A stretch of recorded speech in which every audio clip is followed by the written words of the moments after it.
Il y a 80 ans, le 19 avril 1943, 3 courageux résistants s'en prenaient à un train de la mort avec à son bord plus de 1600 juifs. C'était l'attaque du 20e convoi. Elle permettra de sauver quelques vies dans l'océan de mort du génocide. Un acte de résistance qui vient d'être mis à l'honneur par la commune de Uccle. Comment exerce-t-on ce devoir de mémoire chez nous? Qu'est-ce qui est prévu dans la loi, dans les programmes scolaires? Est-ce à la hauteur? Et puis outre la Shoah, comment parler des génocides avec les jeunes générations? Beaucoup de questions à se poser sur le plateau de Versus.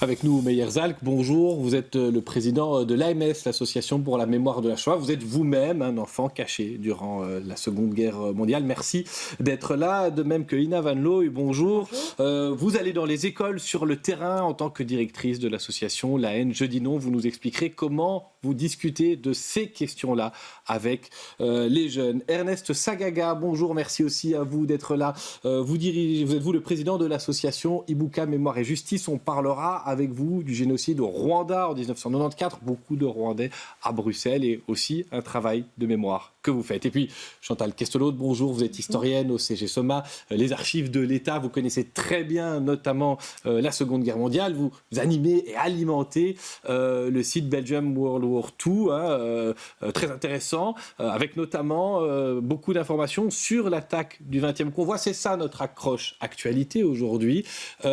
En quelques mots, c'est quoi? Alors, on l'a dit, quelques résistants. En quoi c'est courageux, on s'en doute, mais surtout assez unique dans l'histoire de la Seconde Guerre mondiale? Alors c'est assez unique parce que ce sont 3 jeunes qui ne sont même pas encadrés par des structures, parce que les structures de la résistance ont peur. Enfin, je veux dire, c'est un geste incroyable.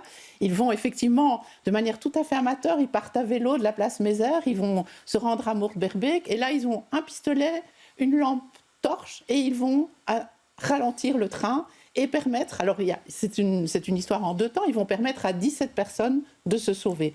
Dans ce même convoi, il y a plus de 1600 détenus à bord qui sont destinés à une mort certaine. Il y a aussi une série de résistants juifs qui ont été arrêtés. Et on a ce qu'on appelle le wagon de la résistance. Et eux aussi ont préparé un plan d'évasion. Donc les deux ne sont pas connectés. Et là aussi, 219 personnes vont pouvoir s'évader. Alors il y en a 90 qui vont être reprises et qui vont être déportées par des convois ultérieurs. 26 vont trouver la mort. Le convoi va arriver à destination. Malheureusement, sur les 1300 qui sont encore à bord du train, plus de 800 vont être immédiatement emmenés à la chambre à gaz, ne survivront pas. De tous les convois, de tous les transports qui sont partis, des 28, c'est un des transports où il y a le plus haut taux de survie. Il y a 11%. Quand je dis un des plus hauts taux de survie, mais effectivement, donc, par rapport aux autres convois où il y a en général 5% de survivants. Donc c'est un acte absolument extraordinaire. Ils vont le payer très cher, les 3 jeunes. L'un d'entre eux, Jura Livkic, va être arrêté peu de temps après et va être exécuté au tir national. Les 2 autres, ils se sont connus tous les 3 à l'Athénée d'Uccle, donc il y a un lien scolaire entre eux. Les 2 autres vont être arrêtés en 1944. Ils vont être déportés, eux survivront à la guerre. Meyer Zalk, on commémore cela aujourd'hui. Alors il y avait déjà des commémorations, mais en tout cas, la mise à l'honneur par la commune d'Uccle de ces citoyens, et puis l'intérêt médiatique, 80 ans après, il est renforcé maintenant. Ça vous inspire quoi? Vous vous dites, c'est bien, vous vous dites, il était temps, on aurait dû le faire plus tôt? Je vous rejoins là-dessus, il était temps. Effectivement, il était temps. Notre association a posé un pavé des mémoires, je voudrais le signaler, il y a 3 ou 4 ans déjà. Et donc, depuis lors, rien ne s'est passé, sauf que c'est une intervention citoyenne qui a permis que, finalement, on passe à cette plaque qui se trouve aujourd'hui sur la maison où Juri Lipschitz habitait. Parce que c'est quand même un vrai, on le dit, Chantal Kestelot, un vrai acte unique. Il n'y en a pas eu beaucoup le même jour à Varsovie. C'est l'insurrection, mais même dans d'autres pays, il n'y a pas eu comme ça des gens, alors que l'information existait, circulait déjà. Oui, ces gens étaient condamnés, il y avait des usines de la mort. Tout à fait, c'est tout à fait exceptionnel. Et la preuve en est, j'ai été interpellée il y a quelques années, j'ai eu l'occasion de voir le musée de la Seconde Guerre mondiale à Gdansk. Bon, je ne l'ai plus revu après, parce qu'on sait qu'il y a eu des polémiques, mais il y a toute une vitrine qui était consacrée à ce fait. Et je me suis dit, ça montre bien ce côté tout à fait incroyable, extraordinaire, téméraire de ces 3 jeunes qui sont partis presque sur un coup de tête et qui ont réussi à sauver quelques malheureuses vies, effectivement. Ina Van Looy, vous allez, je l'ai dit, dans les écoles, sur le terrain, vous rencontrez les jeunes. C'est une bonne façon de les sensibiliser à cette page d'histoire, à cette page noire de l'histoire, de parler des actes de résistance, ou il faut le prendre par un autre bout? Donc, il faut absolument parler des actes de résistance et il faut même les mettre en exergue, en particulier celui-là, mais je parle sous le contrôle de Chantal Guestelot, je pense que c'est le seul convoi qui a été attaqué par des résistants dans toute l'Europe occupée. Donc c'est effectivement un événement majeur d'actes de résistance. Ça fonctionne pour sensibiliser les jeunes? Ce qui fonctionne pour sensibiliser les jeunes, c'est en particulier les histoires personnelles des gens qui se trouvaient dans ce 20e convoi. Ce 20e convoi aussi, il est extraordinaire dans la mesure où c'est le premier pour lequel on utilise des wagons à bestiaux, oui, ou plutôt, je dirais, industriels plutôt qu'à bestiaux, parce qu'auparavant, il y a d'autres convois desquels se sont échappés des déportés, puisqu'on les faisait voyager dans des wagons de 3e classe. Et donc, les nazis ont trouvé que, franchement, les ouvertures étaient trop grandes et donc il fallait pouvoir mieux les contrôler. Donc oui, les faits de résistance sont essentiels. Après, on sait aussi que dans ce 20e convoi se trouvait Simon Gronowski, qui a une histoire extraordinaire. Je ne veux pas dire qu'elle est extraordinaire, genre fantastique, mais elle est extraordinaire dans le sens où elle sort totalement de l'ordinaire, c'est-à-dire du vécu de la majorité des enfants juifs qui vivaient en Belgique en 1943. Et pour la plupart qui étaient déjà cachés comme Meyer. Ernest Sagaga, votre pays a aussi connu un génocide, c'était en 1994. Est-ce que vous avez l'impression qu'en Belgique, où il y a une communauté rwandaise, elle est importante aussi, nos pays sont en partie liés par leur histoire, est-ce qu'on joue le jeu, est-ce qu'on met à l'honneur, comme on le fait, parfois avec du retard, mais des héros de la résistance, des gens qui ont vu juste? Alors, je dois dire qu'en Belgique, on fait beaucoup de choses. Notamment, on a des stèles commémoratives dans plusieurs villes du pays. Ça ne concerne jamais que ceux qui passent devant et qui s'y intéressent, les stèles. Hein. C'est pas comme aller dans les écoles, intégrer ça dans un programme de cours. Il faut un peu de tout ça, parce que c'est vraiment, on parle à un public qui n'est peut-être pas très au courant de ce qui se passe au Rwanda. Oui, on a des liens historique, mais ce n'est pas tout le monde qui s'intéresse au Rwanda forcément. Donc c'est très important. Les colloques qu'on organise, les témoignages qui sont donnés à la fois par les Rwandais, les suivants du génocide et des Tutsis, mais également des Belges qui étaient sur place, ça c'est aussi important. Mais je dois aussi retourner sur le sujet qui nous concerne au premier chef. La résistance, c'est quelque chose qu'il faut absolument mettre à l'honneur. C'est bien de le faire justement comme on le fait maintenant, l'attaque contre ce convoi.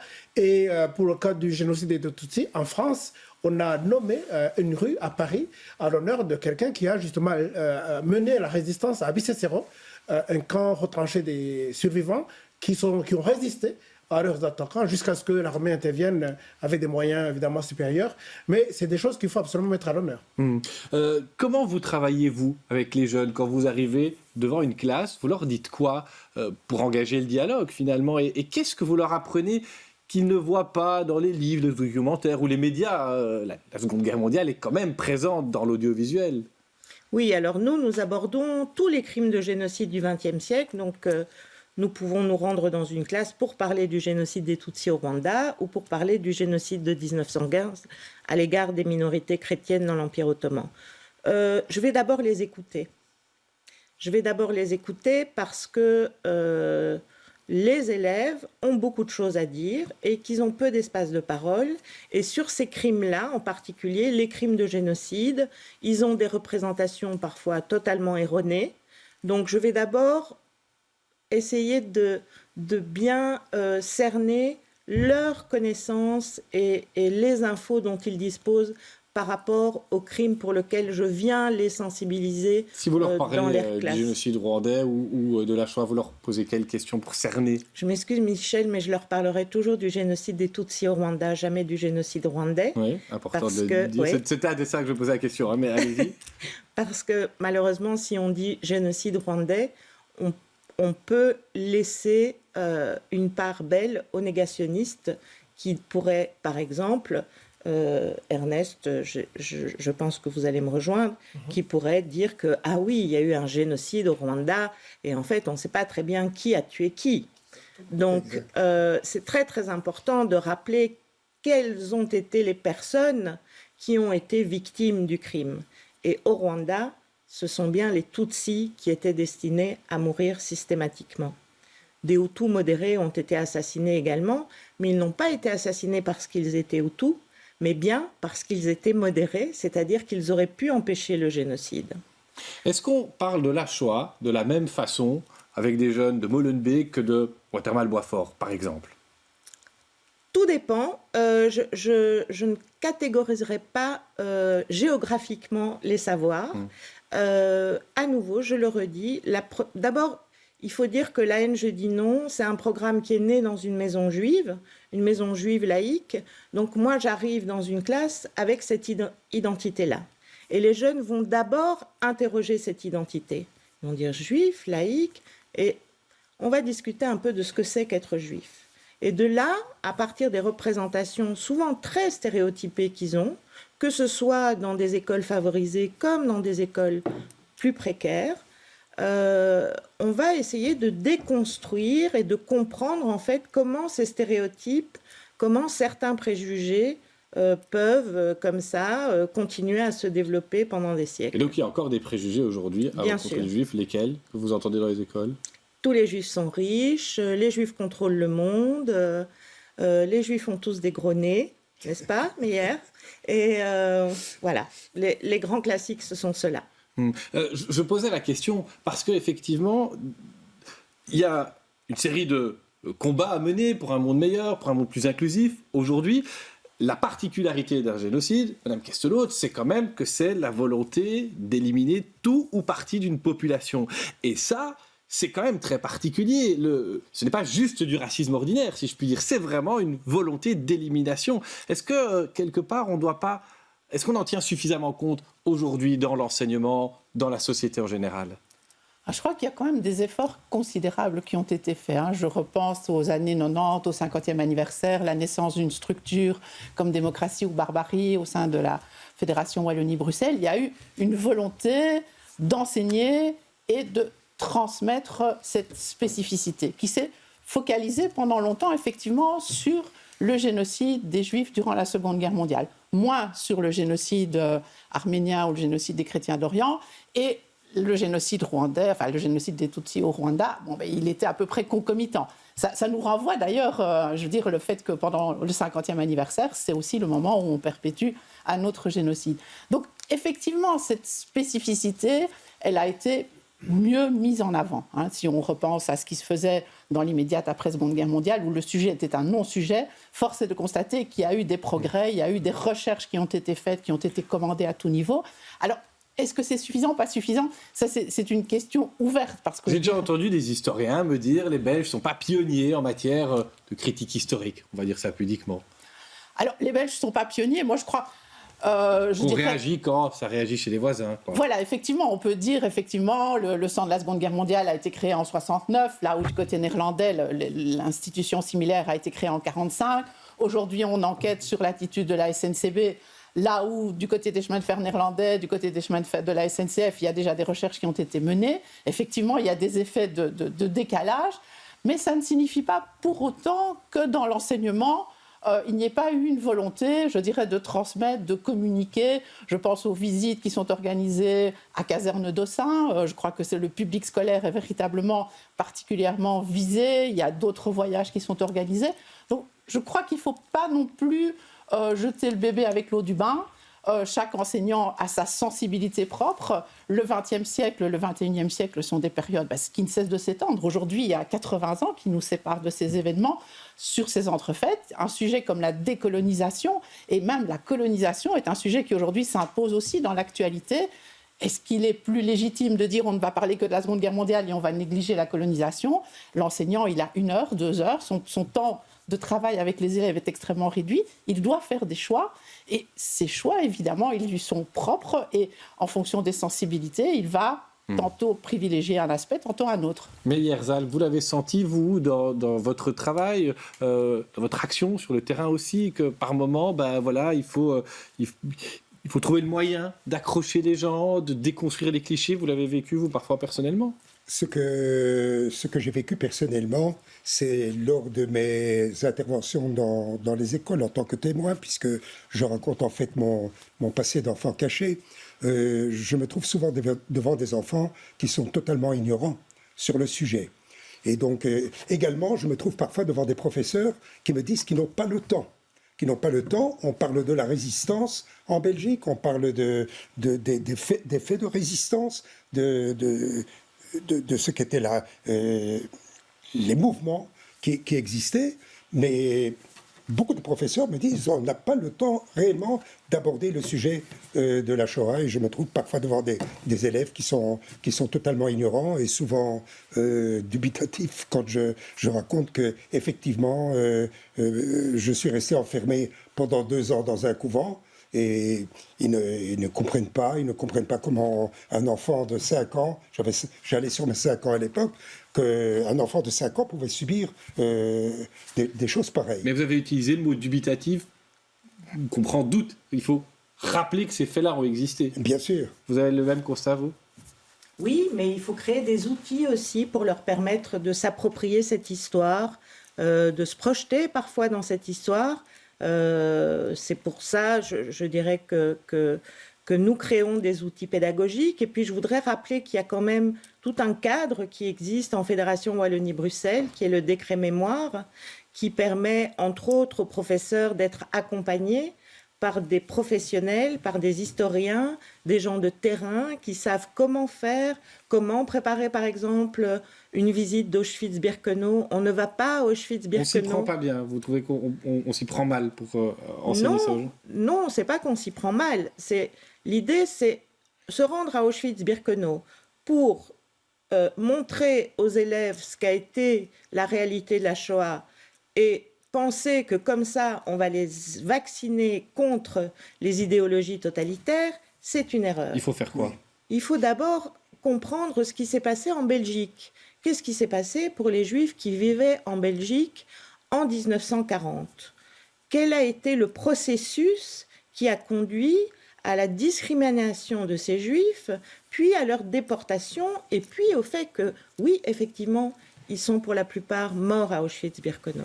Monsieur Sagrega, madame nous explique qu'il faut des outils pour la cause qui est la vôtre. On a ces outils en Belgique, ou bien on est un peu démunis quand vous allez trouver des écoles, des pouvoirs publics? Il y a tout ce qu'il faut pour qu'on vous donne accès et que vous puissiez transmettre l'information, faire ce devoir ou travail de mémoire. Alors, je suis d'accord avec Madame Ina, parce qu'il faut effectivement créer ces outils. Oui, ils existent. Il y a de la matière. L'année prochaine, bien sûr. Célébrer un triste anniversaire. Oui, il y a déjà les procès qui ont eu lieu ici. C'est déjà une base, parce qu'il y a des faits qui ont été même établis, une vérité qui a été établie par les instances judiciaires. Il y a, bien entendu, les historiens qui, avec maintenant un recul assez, à mon avis, suffisant pour vraiment expliquer ce qui s'est passé. Mais encore faut-il que tout soit à la portée de tout le monde. Donc il faut les traduire en des outils que les jeunes peuvent effectivement utiliser à leur tour pour d'abord s'informer et puis informer les gens autour d'eux. L'année prochaine, on va célébrer le 30e anniversaire du génocide des Tutsis. Est-ce que vous avez l'impression qu'on s'en prépare à bien le commémorer ici en Belgique? Un an avant, il devrait déjà y avoir des choses lancées.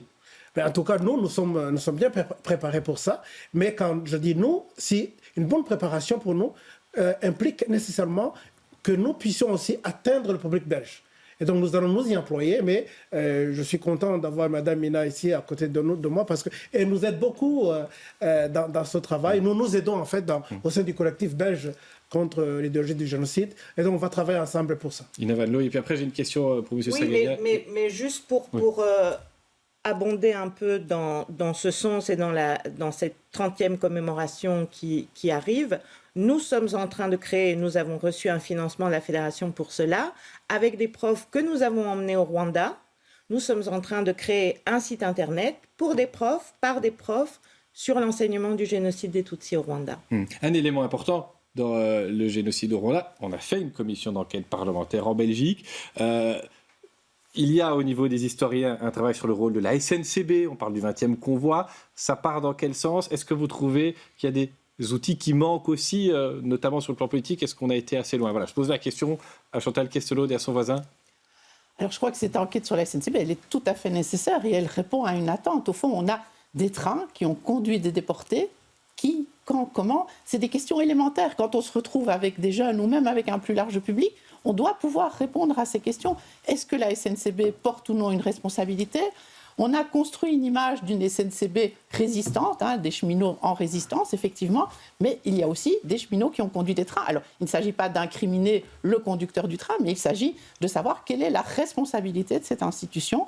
Et au-delà de ça, est-ce que la SNCB s'est ou non enrichie en conduisant ces trains? Est-ce qu'elle a mis son matériel ferroviaire à destination des objectifs de guerre allemands? Donc je crois que c'est une question qui est tout à fait légitime et nécessaire. Mais Herzal, c'est une question à laquelle vous voulez une réponse, vous aussi, j'imagine. Je voudrais demander à Mme Questelot si la SNCB a été payée pour ces transports. Alors la recherche est en cours, donc je dirais il y a la collègue qui travaille là-dessus est en train de finaliser le rapport, il va être présenté à l'automne. Et donc, à l'automne, je dirais tous les éléments de réponse auxquels on a pu avoir accès, parce que les archives de la SNCB sont lacunaires sur un certain nombre de domaines, mais tous les éléments de réponse seront livrés à ce moment-là prioritairement au pouvoir politique, puisqu'il s'agit d'une commande de la part des autorités belges. On va tous vous entendre encore une dernière fois. On a échangé sur ce devoir ou ce travail de mémoire. Vous allez me dire quelle est pour vous la priorité pour les années à venir en la matière. Vous avez le temps d'un jingle.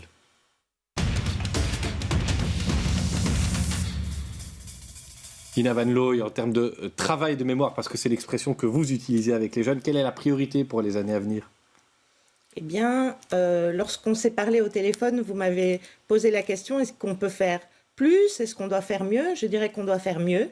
Il y a des structures qui sont là pour aider les enseignants, les professeurs qui souhaitent mener un travail d'histoire et de mémoire avec leurs élèves. Vous avez créé un outil, et je me tourne vers la régie, on peut peut-être le montrer parce qu'on avait figé la valise pédagogique. Elle est à destination de qui?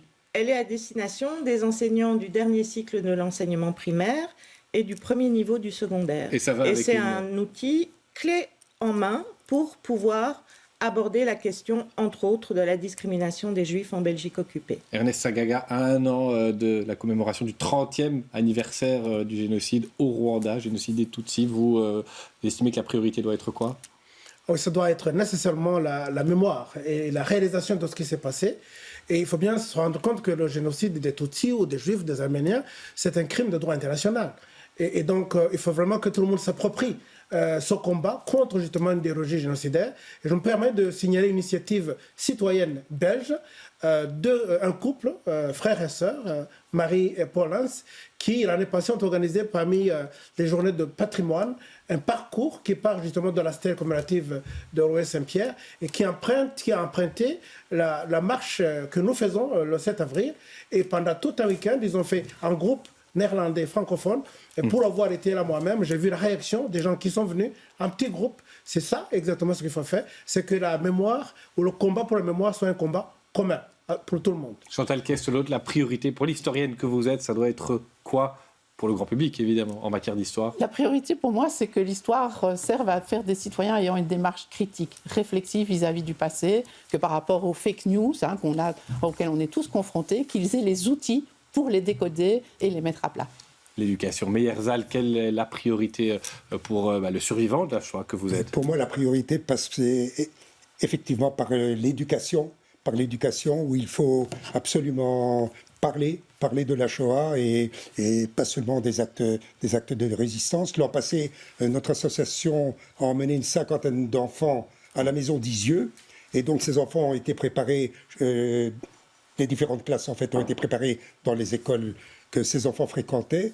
Nous avons fait ce voyage. Madame Caroline Désir est venue nous rejoindre et j'ai interpellé à ce moment-là, à la maison d'Isieux, Madame Caroline Désir, afin que soit inscrit dans le référentiel de l'instruction la Shoah en Belgique. Merci à tous les quatre d'être venus échanger sur cette question importante en termes historiques et citoyens. On se retrouvera la semaine prochaine à un autre thème et de nouveau beaucoup de questions.